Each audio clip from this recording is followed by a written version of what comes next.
how buildings work, its limitations, workbenches alongside different tiered building blocks, and an excellent chance to look at how Atreides and Harkonnen buildings will look inside of the game, all coming up next in this summary reaction to the Dune Awakening Buildcast. Oh yeah, and don't forget to hang around till the end because there was a tasty little spoiler drop during this cast that you don't want to miss out on.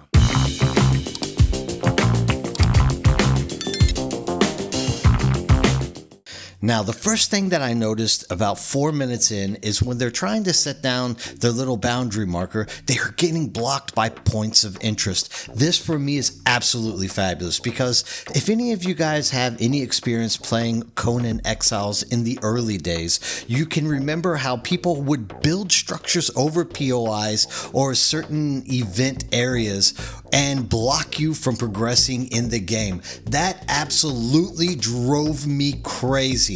And it took months upon months of us complaining to get Funcom to actually put up some kind of system to prevent that from happening. So it looks like they've learned their lesson and they're already starting right out of the gates, making it where we're going to have to build stuff in a way that is away from points of interest. Also, the second thing came up just a minute later, which was about the permissions. And this is going to be absolutely fabulous because I know in Conan they didn't really have a good set structure for who could build, who couldn't build, and I'm hoping that this structure goes in more detail in terms of we can set what each perm can actually do and accomplish inside of the game, but perms and building away from points of interest, perfect. The next major point came up around the 7-minute mark, which was dealing with claim stake timers. And we're not talking about the amount of time it takes to grill up one of those juicy chunks of cow. No, we're talking about the fact that in order for you to start building on something, you have to claim an area and a timer starts ticking down. This is going to be great for PvP, I hope, because I'm getting a lot of concern from friends that are deeply ingrained in the PvP side of this game and want it to be excellent, who have been hearing a lot of negative comments on how this game is going to be, pushing forth the PvP inside of the zones. A lot of them are saying, for example, that you can just run into your base in the PvP zone and bases can't be raided, nothing can happen to you.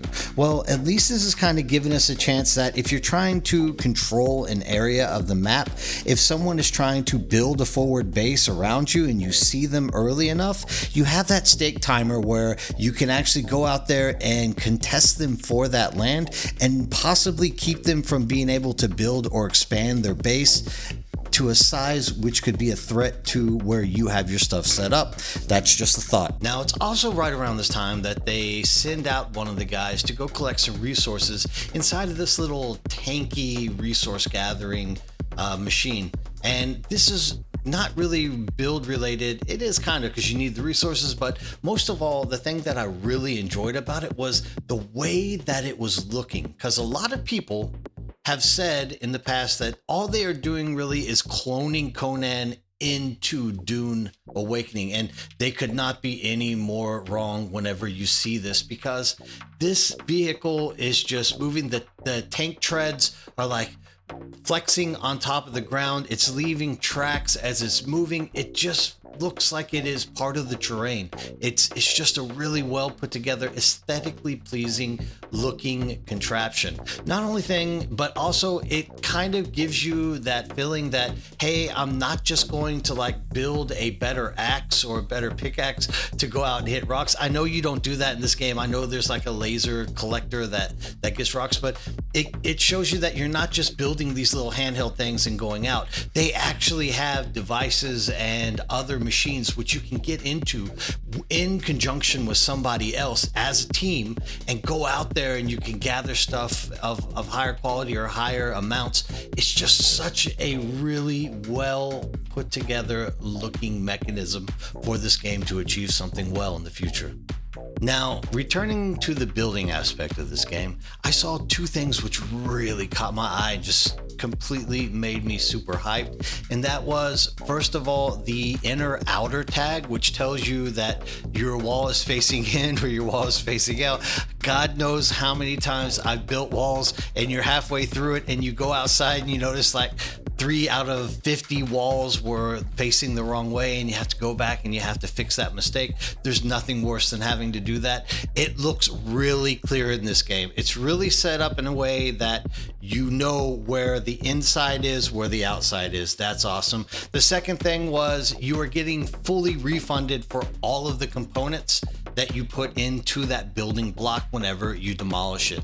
So you don't have to take a 50% or 75% cut from the materials that you had to put into it. You can just go and rebuild something somewhere else with the exact amount of materials. Now, for anyone who has been following this game in terms of the building aspects of it, we know that there are 4 possible styles that we'll be able to use in game. The first is what you get when you start the game, and as you progress through, there is a tier 1 and a tier 2 version of it. Then there is the actual class, which is Atreides and Harkonnen styles. Now, after quickly looking at the chroma blocks and displaying how they fit together inside that desert landscape, we then move into the real meat and potatoes of the building structures, that being the factional block sets, Atreides and then Harkonnen. So he flies us in on his anthropopter, I never say these things right. And we land and we start taking a look at what everything looks like in terms of the Atreides faction build style. It looks nice. There's like these pentagonal shapes that are all over the ground. We get a look at the anthropopter thingy for the Atreides faction as well, which looks pretty cool. It's more of like a militaristic style, like sharp-ended flying machine, but it's unique to that faction, which is pretty interesting. And of course, they are showcasing the gates. They love the gates for some reason. They really want us to know that the gates are very important, in which the Atreides gates have a big falcon or eagle head on it. And when you look at the building wall pieces, you'll see like banners and things hanging down. Very, very pretty, very interesting style and format. The second style that we see is my favorite personally, the Harkonnen, which is why I cannot play Atreides faction at all when I jump into Dune. I have to be Harkonnen because the building blocks of Harkonnens just look so great. Don't let me sit here and bog you down with a long discussion about why I feel this way. Please just jump in there and take a look at it yourself. Everything is smooth. It's very dark inside. It just has such a great feel. And there's these faces that are coming down off the walls and inside of the gate. Just definitely the best faction build piece is without a doubt Harkonnen.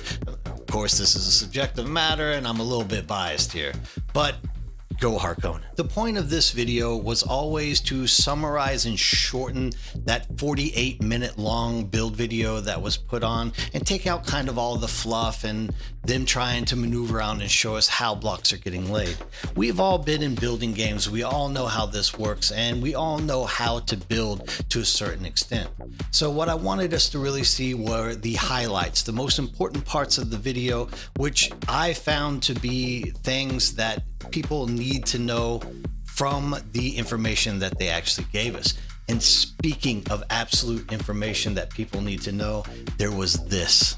Now, and from what I understand, we will also have, after release, we also have Twitch drops that will be giving you some new pieces. No, we want to spoil any more details about that, but there's opportunities for people. I can say I've been looking at them recently. And they look amazing, nice. don't they? Yeah, Genuinely. okay. Which is a bit mean that we're saying that now without showing them, but they are actually looking very cool. Now, in addition to this, you also have the Solido fabricators, which are going to be able to copy your base design and sell or trade to other people, or use to quickly put it together your build design for a forward base out in PvP land. Also, if you look at the fabricators, just like on a side note, man, they look really spectacular. The way that you are crafting your items inside of them, like you are actually seeing the item get fabricated in front of you. Just a really cool and unique graphic.